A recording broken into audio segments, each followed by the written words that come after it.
السلام علیکم ورحمۃ اللہ وبرکاتہ۔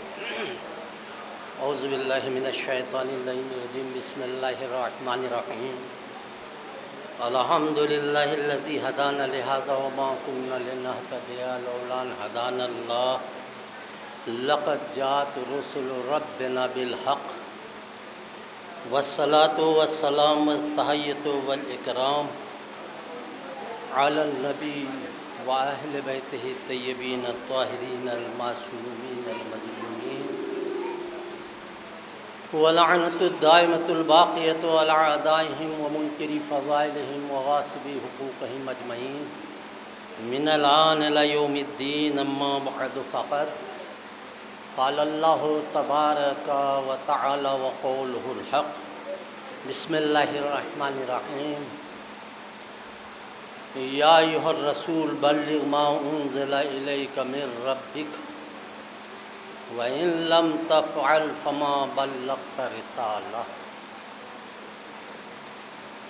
ایک مرتبہ صلوات پڑھی محمد و آل محمد پر۔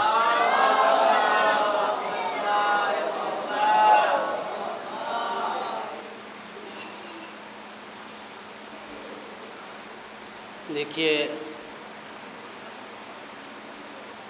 جس آیت کی تلاوت کا شرف حاصل کیا ہے اس کا ترجمہ اور اس کے ضمن میں عرض کرنے سے پہلے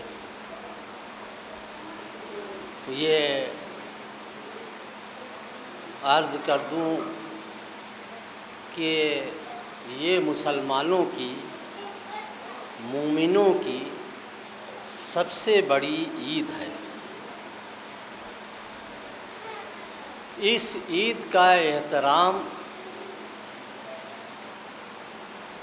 دل سے کیا جاتا ہے، لیکن ہماری بستی کے لوگ چاہے گھوڑے کے ہوں یا گوری کے، وہ اس کا احترام یہ سمجھتے ہیں کہ ہم نے چندہ دے دیا، 100 200 500 1000 جو بھی دیے، بس گویا کہ حاتم طائی کی قبر کے اوپر پیر مار دیا، اب ہم سے کیا، ہم نے بہت بڑی عید منا لی۔ بھئی جن کا جشن ہو رہا ہے، غدیر کے جو نوشہ و دولہا ہیں، پنجتن جب آ گئے تو ہمیں آنے کو ہمارے بھائی دوسرے ہماری برادری کے مومنین جو ہیں امیر المومنین کہتے ہیں، لیکن خود مسجد میں آنے میں اتنی تاخیر کرتے ہیں کہ گوری سے میں آ گیا لیکن گھوڑے والے مجھے نظر نہیں آ رہے ہیں، بہت کم۔ یہ کیا وجہ ہے؟ وہ یہی ہے کہ غدیر صرف کہتے ہیں، دوسروں کو برا کہو کہتے ہیں، لیکن یہ تو دیکھو غدیر جب تم منا رہے ہو، جن کا جشن ہو رہا وہ جب موجود ہیں تو اس سے پہلے ہمیں آنا چاہیے، نہ کہ اس کے بعد میں آنا چاہیے۔ مانتے ہیں، کیا مانتے ہو؟ اگر علی و فاطمہ، حسن و حسین، ذریت الحسین کو مانو تو وہ پہلے آ چکے، ہم ابھی گھر ہی کے اوپر ہیں، روٹیاں سیک رہے ہیں، پکا رہے ہیں، بنا رہے ہیں۔ کیا ہے؟ کیسی عید منا رہے ہیں؟ صرف چندہ دینے کا نام عید ہے، شیرینی کھانے کا نام عید ہے، اس سے بڑی کوئی عید نہیں۔ دنیا ہماری دشمن جو ہے اسی عید کی وجہ سے، اسی عید کی وجہ سے خود رسول اسلام جیسی شخصیت جتنا بڑا ان کو صدمہ پہنچا ہے اس کی وجہ یہی عید ہے۔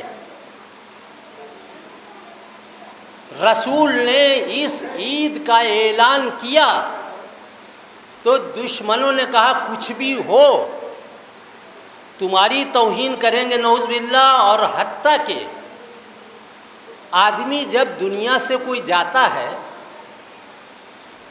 تو اس کے جنازے میں اس کی حیثیت کے مطابق لوگ آتے ہیں، ہوتا ہے نہیں ہوتا ہے، نہ ہو تو مجبوری۔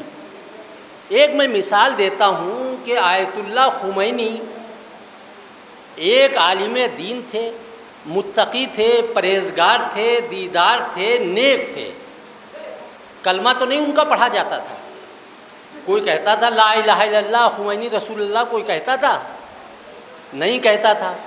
کوئی ان کو رسول نہیں مانتا تھا، امام نہیں مانتا تھا، کلمہ نہیں پڑھا جاتا تھا۔ لیکن جب ان کا انتقال ہوا ہے تو دنیا نے دیکھا کہ جنازہ جا رہا تو اس میں اتنا مجمع تھا کہ کافی لوگ جب اس میں دب گئے، ان کی جانیں جانے لگی، تو پھر یہ پروگرام بنایا کہ ہیلی کاپٹر سے جہاں ان کو دفن کیا جانا ہے وہاں میت لے کے گئے۔ تو ایک آیت اللہ خمینی جو ایک جگہ کے رہبر، پیشوا اور لیڈر تھے، ان کو تو لوگوں نے، وہاں کے لوگوں نے اتنا نوازا، اتنا چاہا، اور جس نبی کا مسلمانوں نے کلمہ پڑھا، جس کی وجہ سے مسلمان نجاست سے طہارت پہ آئے، جس کی وجہ سے پاک ہوئے، جس کی وجہ سے اسلام دیکھا، اللہ کو پہچانا، نماز دیکھی، روزہ، حج، زکوٰۃ سب سیکھے، جب اس کا انتقال ہوتا ہے تو کیا عالمیہ ہے، کتنی تعداد ہے؟ کبھی غور کیا؟ خمینی صاحب کے وہاں لاکھوں، اور رسول اللہ کا جب انتقال ہوا، جنازہ اٹھایا گیا، کتنے تھے؟ کچھ معلوم ہے آپ لوگوں کو؟ کبھی غور کیا ہے؟ یہ افسوس کی بات ہے۔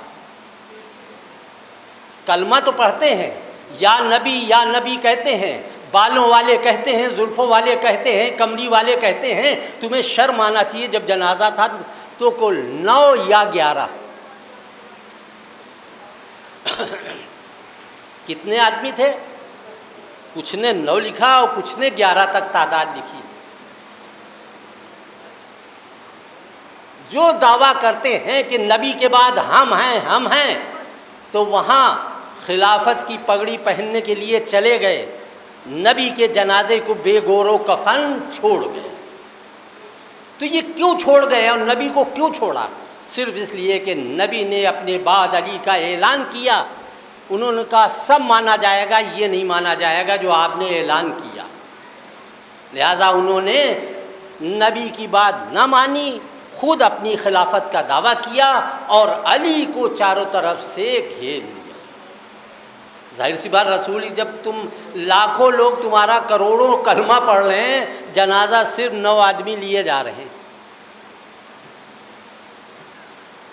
اور پھر کہتے ہیں جب بعد میں آئے تو کہتے ہیں تم نے دفن کیوں کر دیا؟ کہا کیا 10 دن رکھے رہیں، 20 دن رکھے رہیں؟ کہا جب ہم آتے وہاں سے خلافت بانٹ کر تب دفن کرتے، یعنی تمہاری منشا پہ سب چیزیں چلے، رسول کی شریعت، رسول کا اسلام، رسول کا دین، تمام چیزوں کے ٹھیکیدار تم۔ تو یہ ہے غدیر ہی کی وجہ سے رسول کو سب سے بڑا جو ڈنک مارا گیا ہے کہ جنازے میں لوگ نہیں آئے۔ تو غدیر کو ہم اس طریقے سے معمولی نہ سمجھیں، غدیر کی اہمیت سمجھیں۔ اللہ سے پوچھے پالنے والے، نبی نے ہمیں کیا دیا؟ تمام مسلمانوں کو انہوں نے تو بتا دیا کہ ہم نہیں مانتے، اس لیے کہ جب جنازے میں نہیں آئے تو نبی کو مانتے کیا ہیں؟ بعد میں شور مچا رہے ہیں، کیسے مچاتے ہیں اس کے بارے میں غور کیا؟ جیسے کربلا میں آپ نے سنا کہ امام حسن جناب مسلم کی مدد نہ کر کے کربلا میں نہیں گئے، تو بعد میں کالے کپڑے پہن کر رو رہے تھے، انہیں کیا کہتے ہیں؟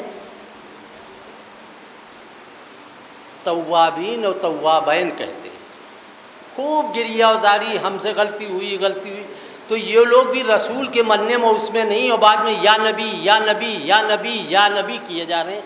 بھائی نبی کا اگر مانتے تھے تو زندگی میں بھی رہتے، اور مرنے کے بعد دفن میں تو ہونا چاہیے، نہیں آئے۔ تو ہم جب ان سے الگ ہیں، جب ان کا ذکر ہو، خاص طور سے یہ عید غدیر ہو، تو ہم سب کے سب اس میں شرکت کر کے یہ بتا دیں کہ یہ ہماری عید تمام عیدوں سے الگ ہے۔ اس میں تم ہاتھ باندھ کے یا کھول کے نماز پڑھ لیتے ہو، ٹوپی پہن کے سوئیاں کھا لیتے ہو، بکرے کی قربانی استعمال کر لیتے ہو، اس میں تو ہمارے ساتھ شریک ہو۔ اس عید میں دوست اور دشمن، مومن اور غیر مومن، یا یوں کہوں امیر المومنین، ماننے والے اور نہ ماننے والوں کی پہچان ہو جاتی ہے۔ جو ان کا ماننے والا ہے وہی یہ غدیر مناتا ہے، جو نہیں مانتا ہے وہ نہ جانے کیا کیا تعویلیں کرتا ہے۔ میں اللہ سے پوچھوں گا بار الہ نبی نے کیا بتایا، تو جواب آئے گا کلمہ اس نے پڑھایا، شریعت اس نے بتائی، شریعت میں نے اس کے ذریعے سے بھیجی، تمہیں اچھا راستہ اس نے بتایا، نیکیاں اس نے بتائی، مل جل کر زندگی بسر کرو اس نے بتایا، ایک دوسرے کا مال نہ لوٹو، ایک دوسرے کا نقصان نہ کرو، ایک دوسرے کا ساتھ دو، نیکیاں کرو، بھائی چارہ رکھو، یہ سب بتایا۔ ترازو کے دو پلے، جسے پلے بھی کہتے ہیں اور پلے بھی دو ہیں، ایک میں نبی کے بتائے ہوئے تمام جتنے احکام ہیں وہ رکھیے، کیا ہے؟ نماز، روزہ، حج، زکوٰۃ، نیکیاں، اچھائیاں، برائیوں سے بچنا جسے امر بالمعروف کہتے ہیں، اور ایک دوسرے کا خون نہ بہاؤ، یہ سب کو بھائی کے اور بھائی چارہ رکھو، یہ تمام چیزیں ایک پلے میں رکھیے، اور دوسرے ترازو کے پلے میں رکھیے جو میں کہنے جا رہا ہوں۔ وہ کس طریقے سے کہ خدا وند عالم فرماتا، جس آیت کی تلاوت کی تھی، یا ایھا الرسول بلغ ما انزل الیک من ربک، اے میرا رسول وہ میسج، وہ پیغام پہنچا دو جو تمہارے اوپر پہلے نازل کیا جا چکا، اس وقت نہیں، پہلے تمہیں بتایا جا چکا۔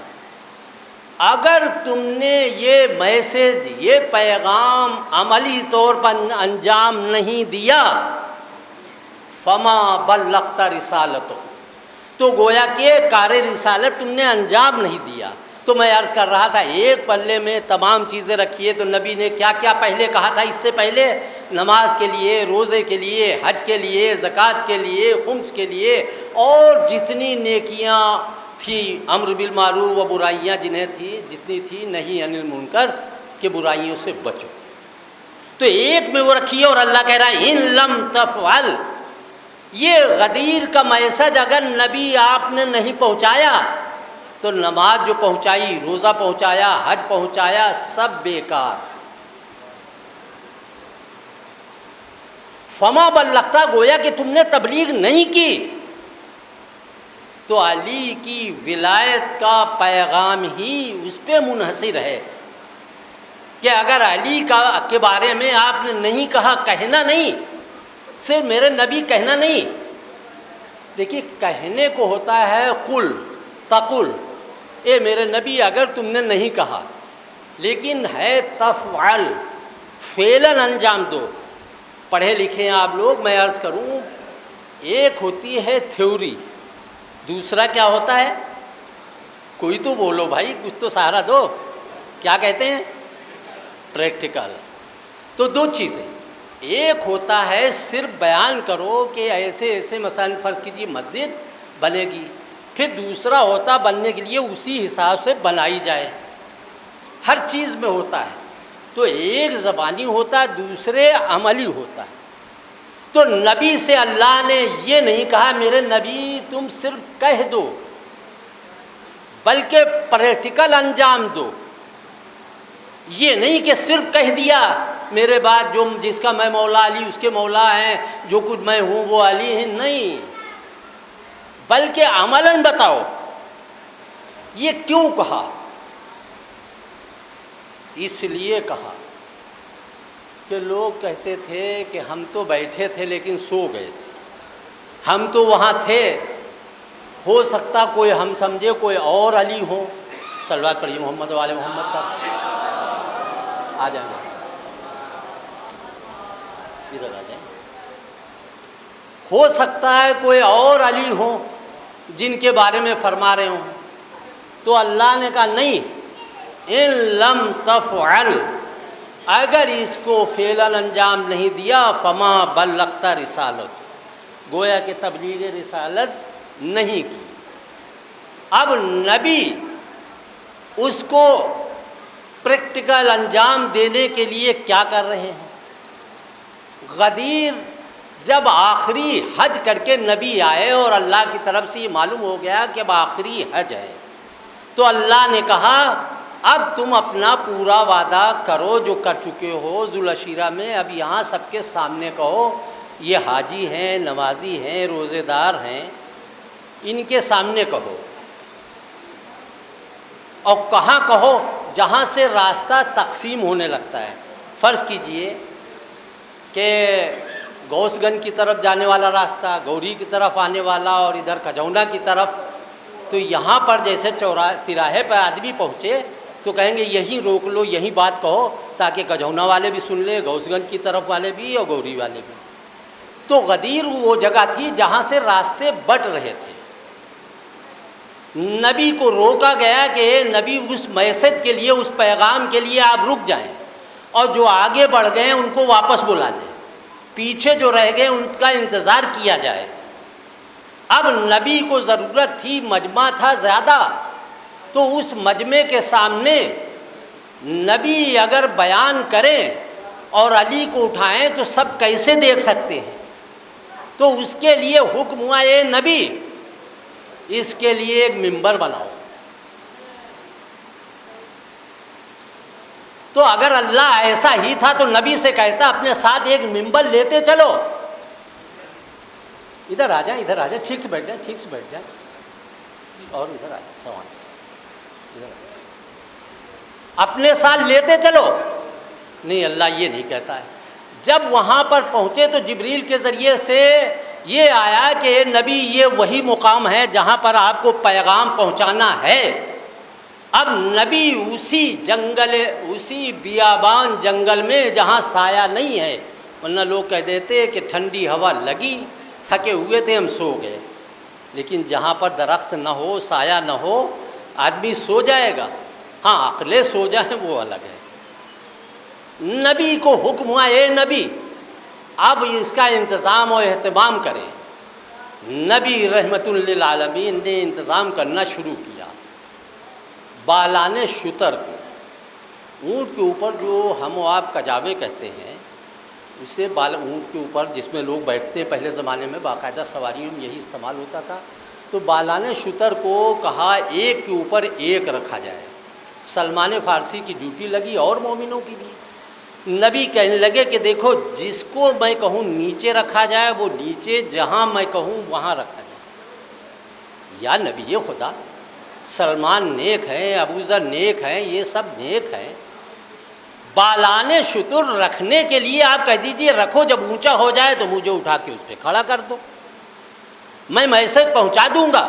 تو نبی جواب دیں گے اے نادان، آج اگر میں ان کو اجازت دے دوں، چھوٹ دے دوں کہ تم ممبر جیسا چاہے بنا لو، تو پھر کل ممبر کے اوپر دعویٰ کرنے والا بھی یہ بنا لیں گے۔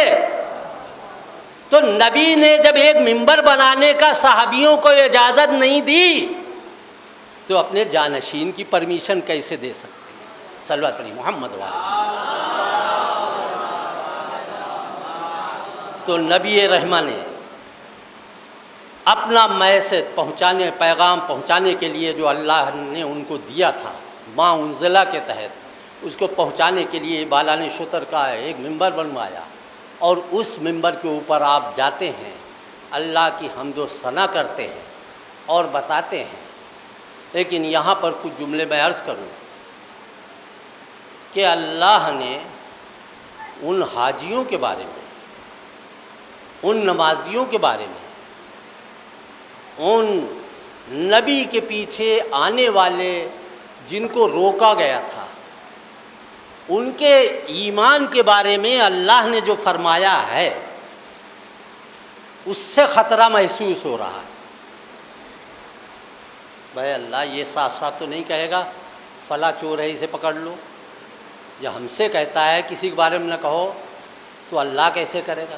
لیکن اللہ نے اس آیت کے آخر میں جو لفظ جو فرمایا ہے کہ رسول اس پیغام کو پہنچا دو، اگر نہیں پہنچایا فما بلغت رسالتہ، گویا کہ تم نے تبلیغ رسالت نہیں کی، کوئی کام نہیں کیا۔ اس کے بعد اللہ کہتا ہے واللہ یاسموں کا، اے رسول ڈرنا نہیں، گھبرانا نہیں، ان لوگوں کے شر سے اللہ بچائے گا۔ بتائیے، حاجی ہیں، نمازی ہیں، رسول کے پیچھے چلنے والے ہیں، ابھی وہاں سے آئے، لیکن اس کے بعد بھی نبی کہہ رہے ہیں کہ ان میں کچھ لوگ ایسے ہیں، رہتے ہیں رسول تمہارے پاس، کھاتے ہیں تمہارے پاس، بات کرتے تمہارے پاس، لیکن یہ فطرتاً شیطان ہیں، تم نہ گھبرانا، یہ پیغام تم پہنچاؤ، اللہ تمہاری مدد کرے گا۔ اب دیکھیے، شیطان ہمیشہ کسی نہ کسی کو نئے کو چھاٹ کر لاتا ہے، ہر موقع پہ کسی نہ کسی کو لے کے آتا ہے۔ یہاں پر کس کو لے کے آیا؟ ایک مرتبہ صلوات پڑھیں مولانا، ادھر آ جائیے، ادھر تو ہے۔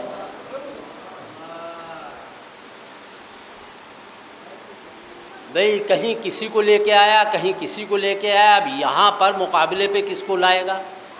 انہی میں سے بھاگنے والے، جھوٹ بولنے والے، لوگوں کا مال کھانے والے، لوگوں کی برائی کرنے والے، انہی میں سے شیطان چھانٹ کر لاتا تھا۔ میں ان میں دیکھتا تھا کہ جو زیادہ خراب ہے اسی کو لے کے آتا تھا۔ غدیر کے موقع پر ان سب سے کہا تو ان کا ہم بغل سے حملہ کریں گے، ڈائریکٹ نہیں کریں گے۔ کہا اچھا، ہمیں تو ڈائریکٹ والا چاہیے۔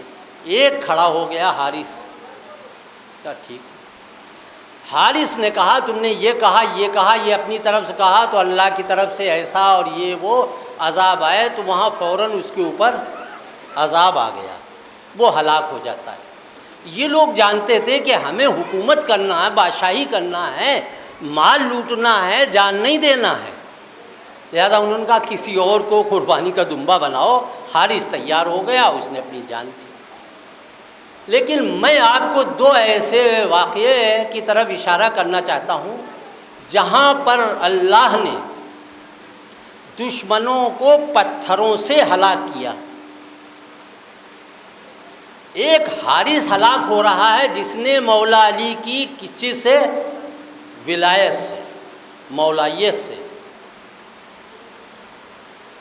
اس سے انکار کیا تو وہ ہلاک ہوتا ہے۔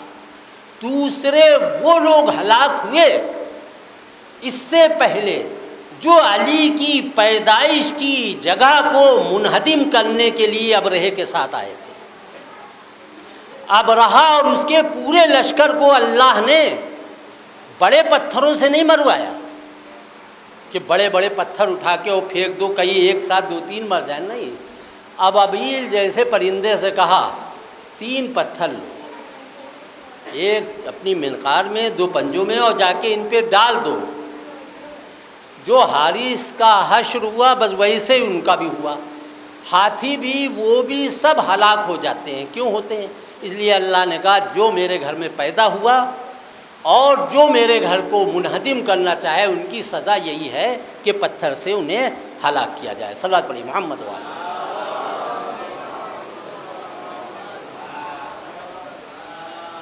تو عید غدیر یہ عید اکبر ہے، تمام عیدوں سے بہتر و افضل ہے، لیکن ہم نے اور سوئیاں کھا لی، بکرے کی قربانی اس کو کھا لیا، ہم سمجھے یہ بھی ویسے عید ہے چلتی پھرتی، نہیں، یہ ایمان کی ہے، یہ تقوی کی ہے، یہ پرہیزگاری کی ہے، یہ پرہیزگاری کی ہے۔ لہٰذا ہمیں چاہیے کہ ہم اگر مومن ہیں تو امیر المومنین کی ولایت کا اعتراف کریں، ان کو مانیں، اور عید کو عید کی طرح سے، جو میں نے شروع میں کہا تھا، آپ لوگوں نے شاید نہ سنا ہو، کھانے پینے میں لگے ہوں، کہ عید میں یہ سمجھتے ہیں غدیر میں کہ ہم نے چندہ دے دیا تو سمجھ لو ہم نے سب کچھ کر دیا، باہر بیٹھے رہیں گے، کیوں؟ ہم بڑے ہیں، چھوٹے جاتے ہیں مسجد میں، ہم کہاں جائیں گے؟ اچھا بھائی، چھوٹے آ جائیں، چھوٹے جاتے ہیں مسجد، ہم بڑے آئیں گے نہیں۔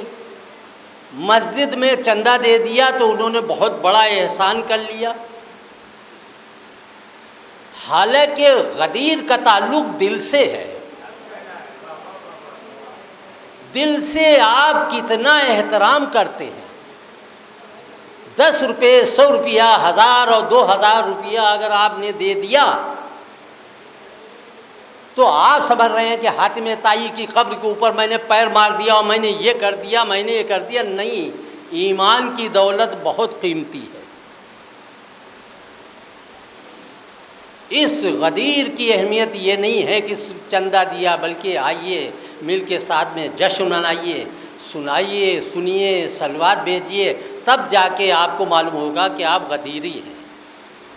ورنہ آپ صرف پیسے دے کے گھر میں بیٹھے ہیں، آپ اپنے گھروں میں عورتوں کی طرح بیٹھے ہیں۔ نہیں، عورتیں بھی بیچاری ادھر ادھر سے آ کے سن لیتی ہیں، لیکن آپ کو سننا گوارا ہی نہیں، باتوں میں لگے جاتے۔ دن میں درختوں کے نیچے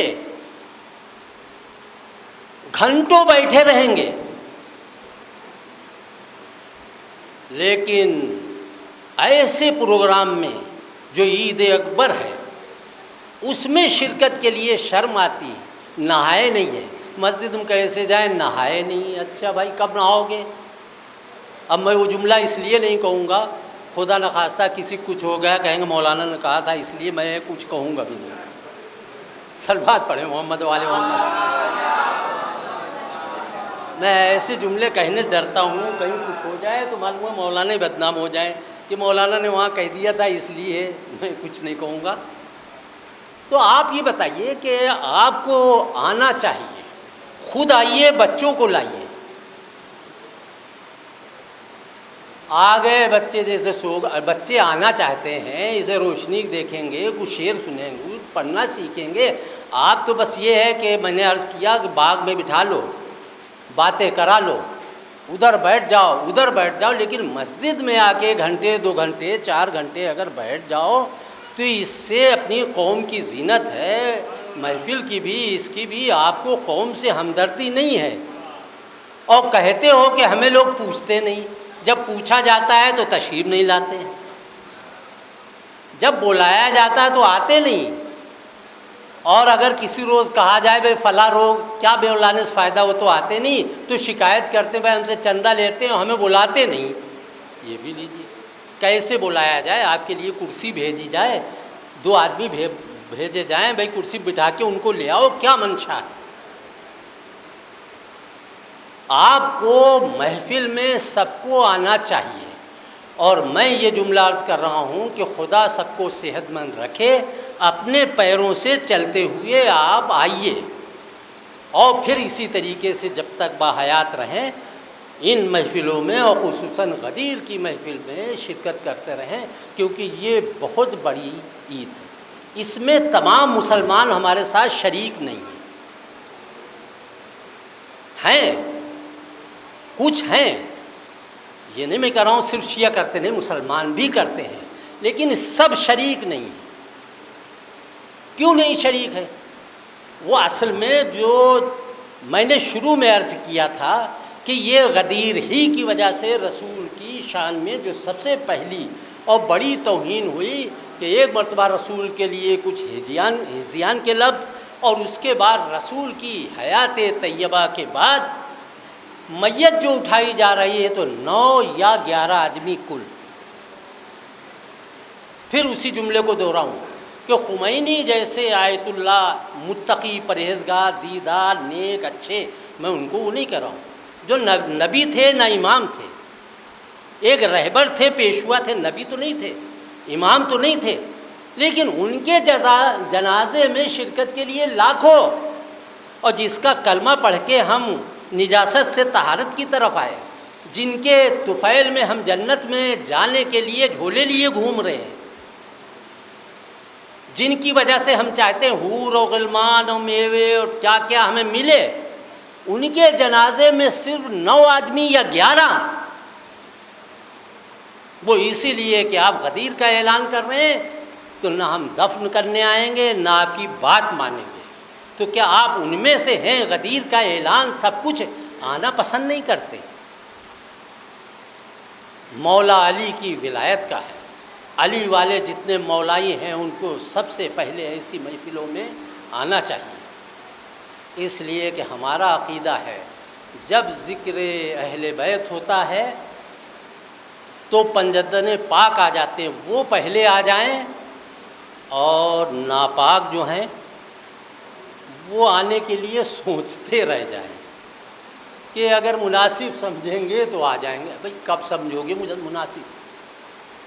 لہذا میری سب سے گزارش ہے کہ جو گھروں میں بیٹھے ہوئے لیٹے ہوئے سن رہے ہیں وہ جلد سے جلد مسجد میں آ جائیں اور مولا کی مولائیت کا، ولایت کا اظہار کریں اور اس جشن کو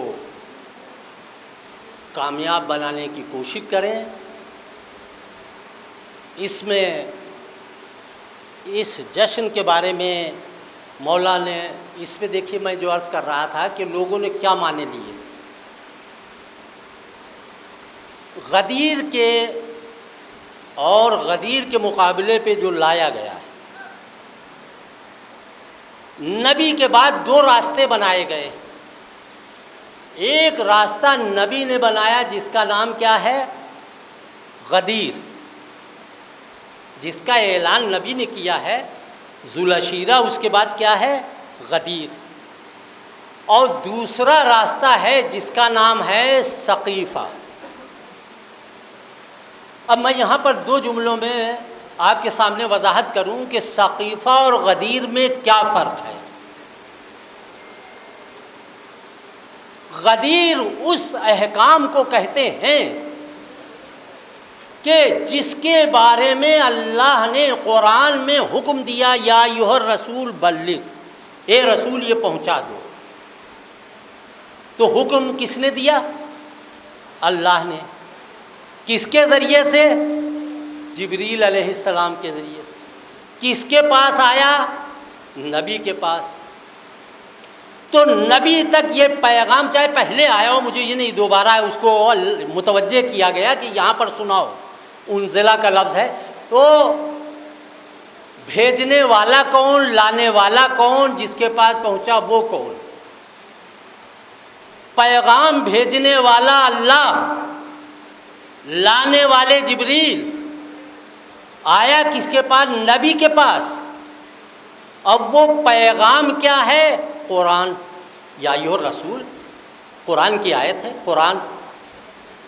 تو غدیر و ثقیفہ کا فرق آپ یہیں سے سمجھ جائیے کہ غدیر میں اللہ ہے، نبی ہیں، جبریل ہیں، قرآن ہے اور علی ہیں. پھر کہو بھائی جب پیغام اللہ نے دیا تو اللہ ہے، میسج اس کا ہی تو ہے. لانے والے جبریل ہیں تو جبریل بھی ہوئے، جن کے پاس آیا وہ رسول ہیں، اور جو آیا وہ قرآن ہے. تو غدیر میں اللہ بھی ہے، نبی بھی ہیں، قرآن بھی ہے، جبریل بھی ہیں، علی بھی ہیں. ثقیفہ میں نبی نہیں. کیوں نہیں؟ اس لیے کہ ثقیفہ نبی کی موت کے بعد میٹنگ ہوئی. جب ان کا انتقال ہوا ان کو ایسے چھوڑ کے ثقیفہ میں پہنچ گئے. تو جب ثقیفہ میں گئے نبی نہیں، تو نبی نہیں تو جبریل کس کے پاس آئیں گے؟ کیا غلام عباس پاس آ جائیں گے؟ ہے اسی امید. آتے جبریل کس کے پاس تھے؟ نبی کے پاس. اور جب نبی نہیں ہے تو کس کے پاس جائیں گے؟ قرآن نازل کس کے اوپر ہوا؟ رسول کے اوپر. تو جب رسول نہیں تو قرآن کہاں سے آئے گا؟ تو ثقیفہ میں نہ اللہ ہے، نہ نبی ہے، نہ قرآن ہے، نہ جبریل. تو جس جگہ پر اللہ، قرآن، جبریل، نبی نہ ہو اس کو کہتے ہیں، اس راستے کو کہتے ہیں ثقیفہ. اور جس میں اللہ بھی ہے، نبی بھی ہیں، قرآن بھی ہے اور جبریل بھی ہیں، اس راستے کو کہتے ہیں غدیر. صلوات پڑھیں محمد و آل محمد پر.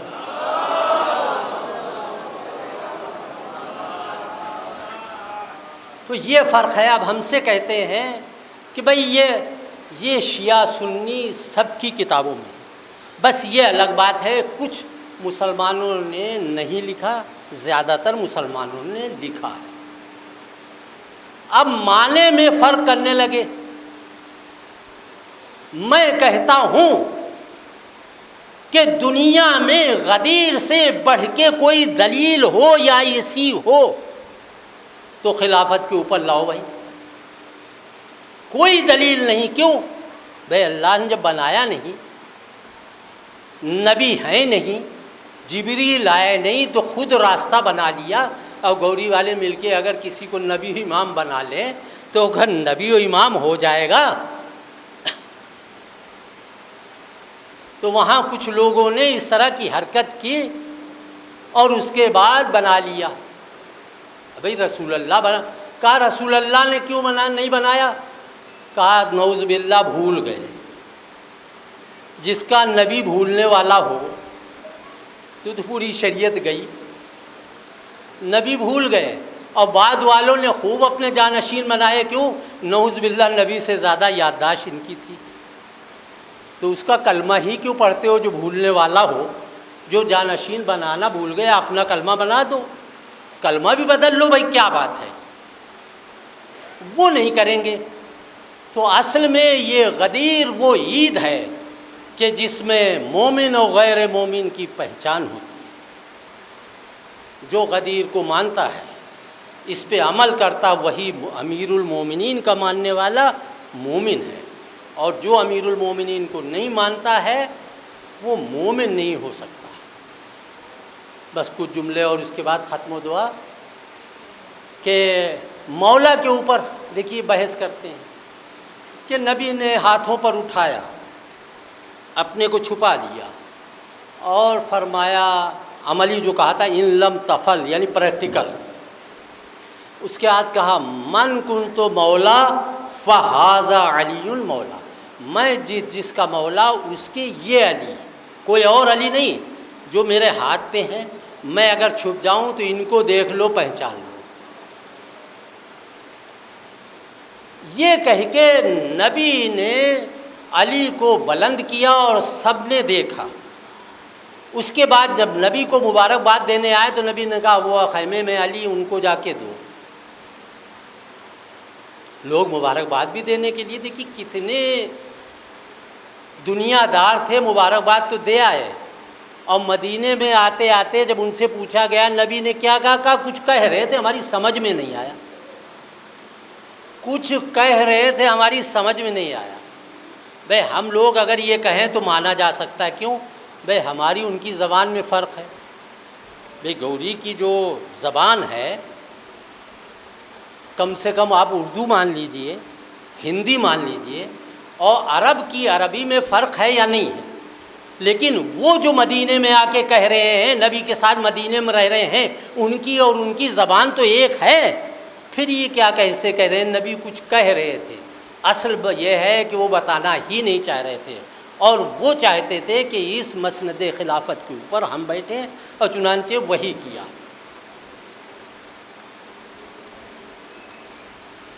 اس سلسلے میں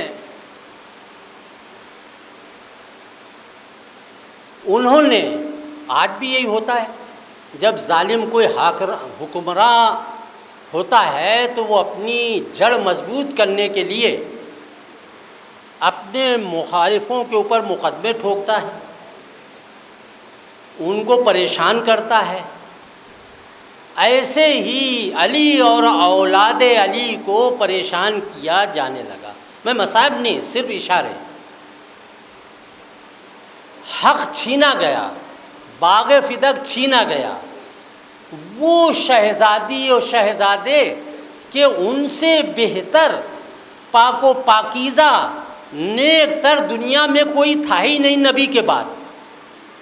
جب وہ دربار میں جاتے ہیں تو معصومہ سے کہا گیا ہم بھروسہ نہیں کرتے ہیں آپ کے قول، گواہی میں علی کو بھیجا، یہ تمہارے شوہر ہیں یا حسن حسین، یہ کمسی نہیں، ان کی گواہی نہیں مانی جاتی، اور یہ تمہاری کنیز ہے، ان کی نہیں مانی جائے گی، لہذا تمہارے پاس کوئی گواہ نہیں۔ جیسے آج گواہ توڑے جاتے ہیں ویسے ان کو توڑا نہیں، بغیر توڑے کہہ دیا۔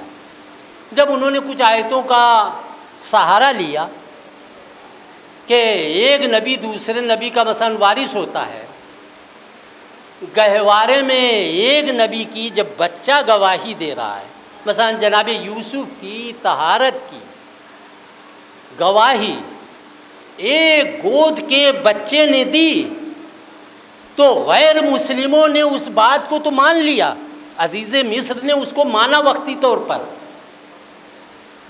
لیکن یہ کیسے اسلام کا کمبل اوڑھے ہوئے ہیں جو حسنین کی گواہی کو کمسن کہہ کے ٹال رہے ہیں؟ کل جب جنت میں جا کے کھٹکھٹانے کی کوشش کریں گے کہ ہم آقا جنت میں آ رہے ہیں، تو کل حسنین کہیں گے کہ تمہیں معلوم ہے کل میری گواہی کو تم نے چھوٹا سمجھ کر کہہ دیا تھا، آج یہ سمجھ لو جنت کی سرداری کس کے پاس ہے۔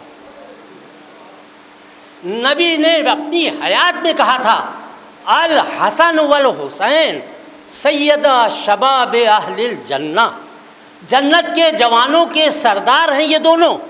نبی نے حیات میں جب کہا تو جنت کے جوانوں کے سردار کی گواہی کو نہیں مان رہے ہیں، تو جو گواہوں کو سردار جنت کے سرداروں کو نہ مانے تو اس کی سرداری میں جنت کیسے مل جائے؟ بھئی یہی ہے کہ جھولے لیے لیے گھوم رہے ہیں، اور صحیح معنوں میں جہاں جنت ملنا چاہیے اس در کے اوپر نہیں جا رہے۔ در محمد و آل محمد پر آؤ، یہاں علم بھی ملے گا، تقوی بھی ملے گا، نیکیاں بھی ملے گی، ایمان بھی ملے گا، اچھائیاں بھی ملیں گی، برائیوں سے بچے رہو گے، تمام خوبیاں اس در کے اوپر تمہیں ملیں۔ شرط یہ ہے کہ خلوص کے ساتھ تم اس در کے اوپر آ جاؤ۔ آخر میں کچھ جملے دعا کے طور پر پالنے والے ہماری اس مختصر عبادت کو قبول فرما، آپس میں اتحاد و اتفاق رہے، جو مومن و مومنات بیمار ہیں ان کو شفا عاجل و کامل عنایت فرما، خاص طور سے راجہ کو صحت عاجل و کامل عطا فرما، اور جن کے درمیان میں اختلاف ہے جلد سے جلد اتحاد ہو جائے۔ دشمنان اسلام کو ذلیل و خوار رسوا کرتے ہمارے آخری امام کی غیبت میں بلکہ ان کے ظہور میں تعجیل فرما، اور ہم سب کو ان کے ناصروں میں شمار فرما۔ ربنا تقبل منا انک انت السمیع